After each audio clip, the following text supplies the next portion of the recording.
Bonjour à tous, vous avez probablement tous une paire de baskets. Mais saviez-vous qu'elles peuvent être technologiquement avancées? Dans cette vidéo, nous allons comparer des baskets abordables avec une version high-tech adaptée pour courir et marcher confortablement.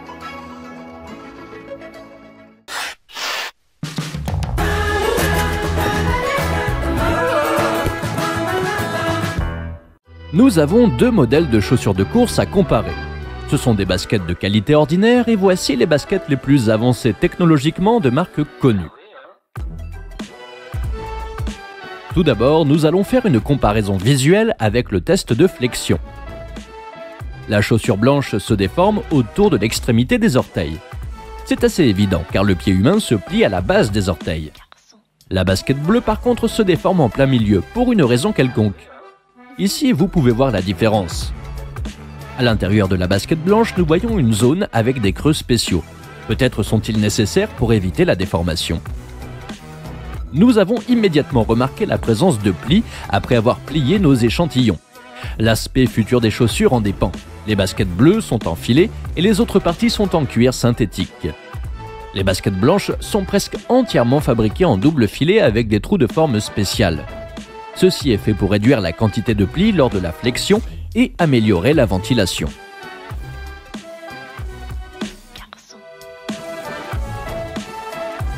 Il y a une fixation très faible du talon. Ici, il semble plus stable. Maintenant, nous allons faire un test de torsion. C'est très important pour les chaussures de course. Les baskets bleues sont faciles à tordre, mais la semelle des baskets blanches est en partie en plastique. Par conséquent, elles sont très difficiles à tordre.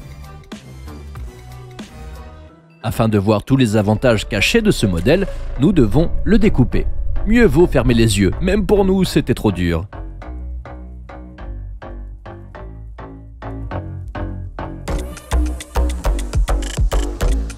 Maintenant, nous pouvons voir les différentes couches de la semelle, et chacune a une fonction différente. La première chose que nous voyons est cette gelée. Il s'agit en fait d'un gel spécial qui absorbe l'impact du pied sur le sol et réduit la pression. Comme vous pouvez le voir dans cette vidéo au ralenti, chaque pas est un défi pour nos articulations.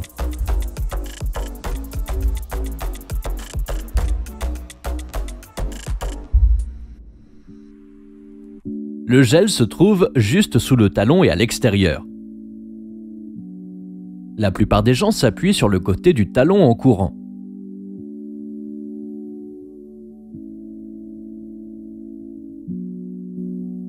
Faisons une petite expérience. C'est la même basket mais dans la version noire, et le gel est vert.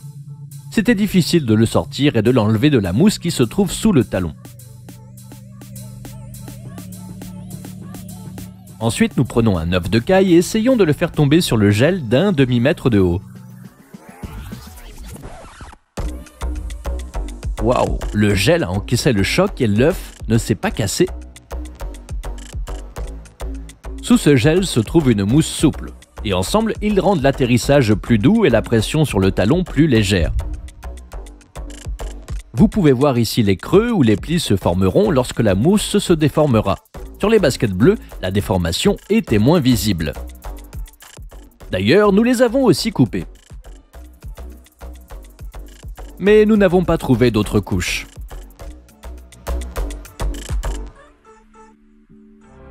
La marche et la course à pied usent les semelles au fil du temps. Nous avons donc pris un échantillon de chaque basket.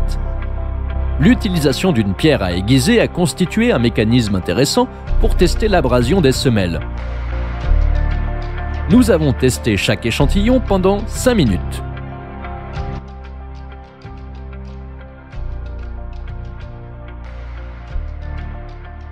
Nous avons également utilisé une charge complète pour tester le deuxième échantillon. Nous avons été surpris. Après le test, les deux modèles ont montré presque les mêmes résultats. Faites votre choix pour le gagnant. Vous avez probablement remarqué cette ligne sur la semelle. Vous ne le saviez peut-être pas, mais la zone de contact du pied avec la surface n'est pas symétrique. Cette ligne aide la basket à mieux s'adapter au pied.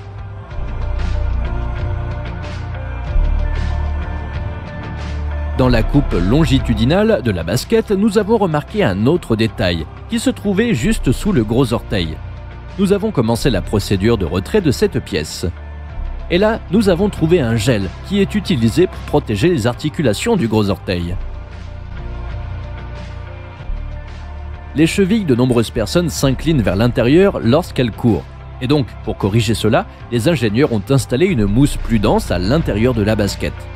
Cela rendra cette inclinaison plus difficile.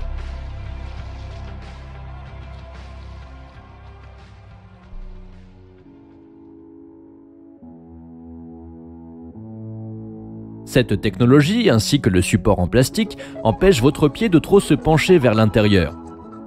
Après l'atterrissage, la jambe doit faire le prochain pas et pousser le plus fort possible pour y arriver. Pour cela, un maximum de mousse élastique est utilisé dans la partie avant de la semelle. Nous avons pris un échantillon de la même taille de chaque basket. Maintenant, nous jetons cette lourde boule d'acier sur eux. Plus elle rebondit haut, plus la semelle repousse votre pied. L'échantillon blanc a repoussé la balle de presque 10 cm. Maintenant, le deuxième. Cette fois, c'est déjà 12 cm. Il fallait s'y attendre car les concepteurs de ce modèle disent que c'est le matériau le plus élastique du marché.